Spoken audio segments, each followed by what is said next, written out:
What's up, YouTube? Eugene here. Hope you're all well. I'm gonna finish off the Dior theme for the month of February with Bois d'Argent. Maybe I'll do a best and worst of Christian Dior, but we're gonna review Bois d'Argent for today, and this is the Maison Christian Dior version style bottle opposed to La Collection Prive.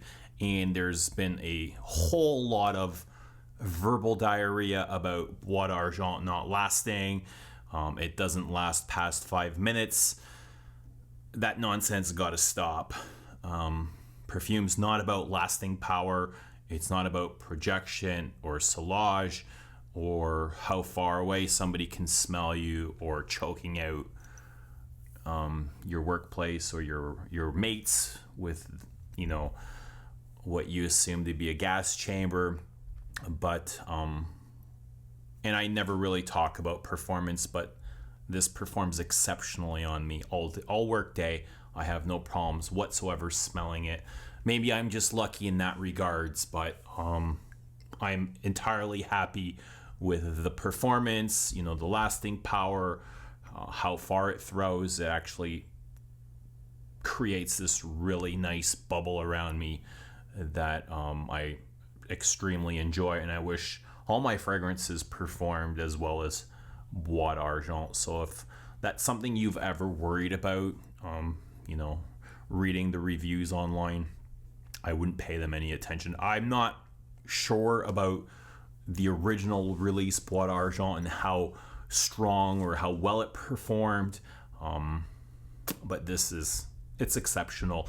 And I've never worn Bois d'Argent. I've always known about Bois d'Argent. I've sampled it many, many times going into the boutique. I had samples. I've had Bois d'Argent 7.5 mil minis, and I've worn it around the house on the hand or something, but I've never, for whatever reason, properly worn it out to work or an event or that sort of thing. And I have no idea why, but doing my Dior theme, I've decided to take it out, and I can tell you it was love at first sniff. This is my type of perfume. It's powdery, it's warm, it's cozy, it's very versatile. The wearability's 10 out of 10. It's not masculine, it's not feminine. It kind of falls in the middle. Okay, maybe a little bit feminine for some of you macho men, but for me it's wonderful. And to me, Bois d'Argent is really, the notes list is kind of crazy. I kind of went into my wearings blindly without realizing what kind of note pyramid this had, and I was relegated to believe it's an iris.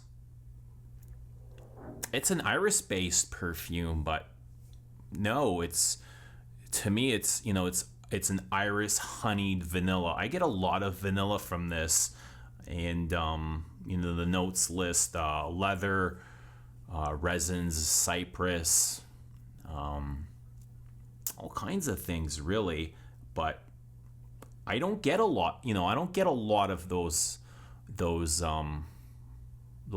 myrrh. I think myrrh is another one. I can definitely pick up aspects of myrrh, smoke being one, but I don't get the colors, the browns and the blacks or whatever color you smell wearing myrrh. Other myrrh-based fragrances, I get a lot of colors visually, and I don't get that with this. With Bois d'Argent, to me, it's I get mainly 2 or 3 colors: whites, creams, and yellows. Whites representing maybe the iris, maybe the vanilla.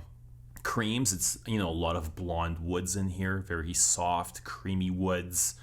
The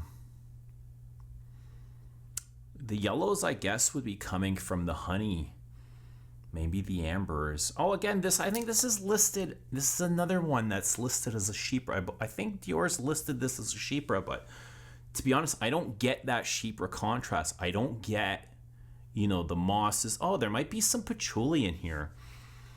Now that I say it, there might be some patchouli, but it's not, it's not a noticeable patchouli. It's not something I'd say is patchouli centric or dominant.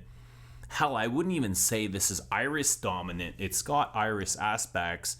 It's not I don't know what the dominant driving force of this is, but that's part of its charm. It's just so beautifully crafted, and it's abstract, and it can be whatever you want it to be. Like, I read the reviews and people are calling it like the most beautiful iris or the most smoky myrrh, and I'm like, I don't get that. To me, it's just the most coziest, warm, creamy, clean, powdery balm. It's a powder balm is what it is for me. So the iris in here, it's definitely not a photorealistic iris or the iris that we've come to know. The only aspects of iris I really get from this is the powderiness. Iris is known for its green qualities, its rooty qualities, its vegetal qualities. It could be watery. I don't get any of that from this. And powder isn't really a quality that you can extract from iris. Iris, you don't even, iris flowers don't even have a scent to them. Any kind of scent profile you get from the iris is all from the root. And the only aspect of iris I really get from this is the colors white and the powders. But I definitely don't get any, or not much of a green aspect or rootiness. But that's kind of like the whole mystique of this perfume. It is as warm and cozy and comfortable it is a little bit mysterious to me.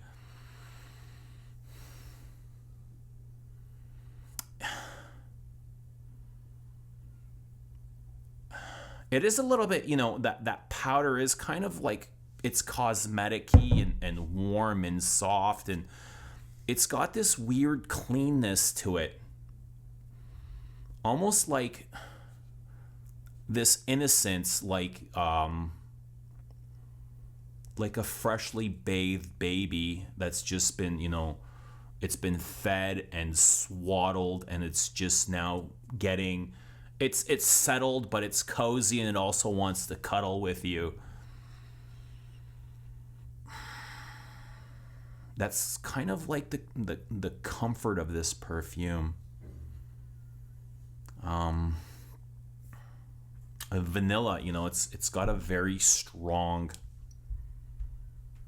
facet of vanilla, and the vanilla reminds me of vanilla ice cream, almost like a honeyed vanilla ice cream that you're enjoying in a king-size bed with white clean sheets. There's this musk in here that reminds me of laundered sheets, and because it's so cozy and comfortable, I just picture being in this massive bed with a white duvet and these massive white fluffy pillows, eating honeyed vanilla ice cream with a best friend and enjoying my time. That's how cozy and comfortable this perfume is. It's very thick and golden. But being thick and golden, it has got this kind of subtle skin scent quality to it, but it's definitely never weak.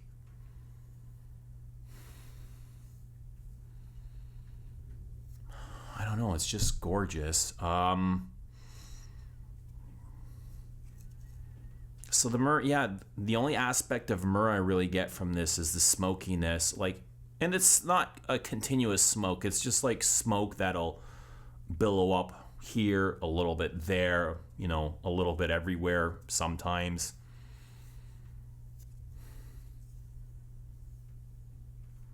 But for the most part, it's this honeyed iris and vanilla that's very warm. It's very powdery.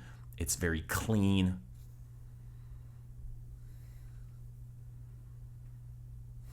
Not antiseptic clean like hospital clean, but there's just something really, it's not even sterile clean. It's just like fresh laundered linen sheets. I don't know. It's just absolutely gorgeous. For me anyway, I love it. One of my viewers said, and I can reckon with him, the first time he smelled it in Selfridges, he cried of happiness, and I thought that was a wonderful comment because I can definitely relate with that. It's definitely a happy perfume. For me, when I wear it, I physically am happier and enjoy it that much. And it's also one that when I am wearing it, I don't think of other perfumes because I'm just kind of lost in distraction and trying to figure out what the hell is going on here, because it is a very complex and in-depth perfume. You know, there's a lot of facets to this where the perfumers obviously put a lot of thought in this, and it has me thinking what the hell is going on here, because it's obviously a lot deeper than meets the eye or what my nose can extract from it. But there you go. Bois d'Argent, for me, it's a wonderful, beautiful perfume, and absolutely gorgeous. Never underwhelming. You know, to me, it's a very consistent perfume. Let me know what you guys think of Bois d'Argent. Don't be afraid of the Maison Christian Dior release if you're interested in this. So anyway, thanks for watching. I appreciate it. Thanks for sharing the love, and we will see you all again soon. Bye for now.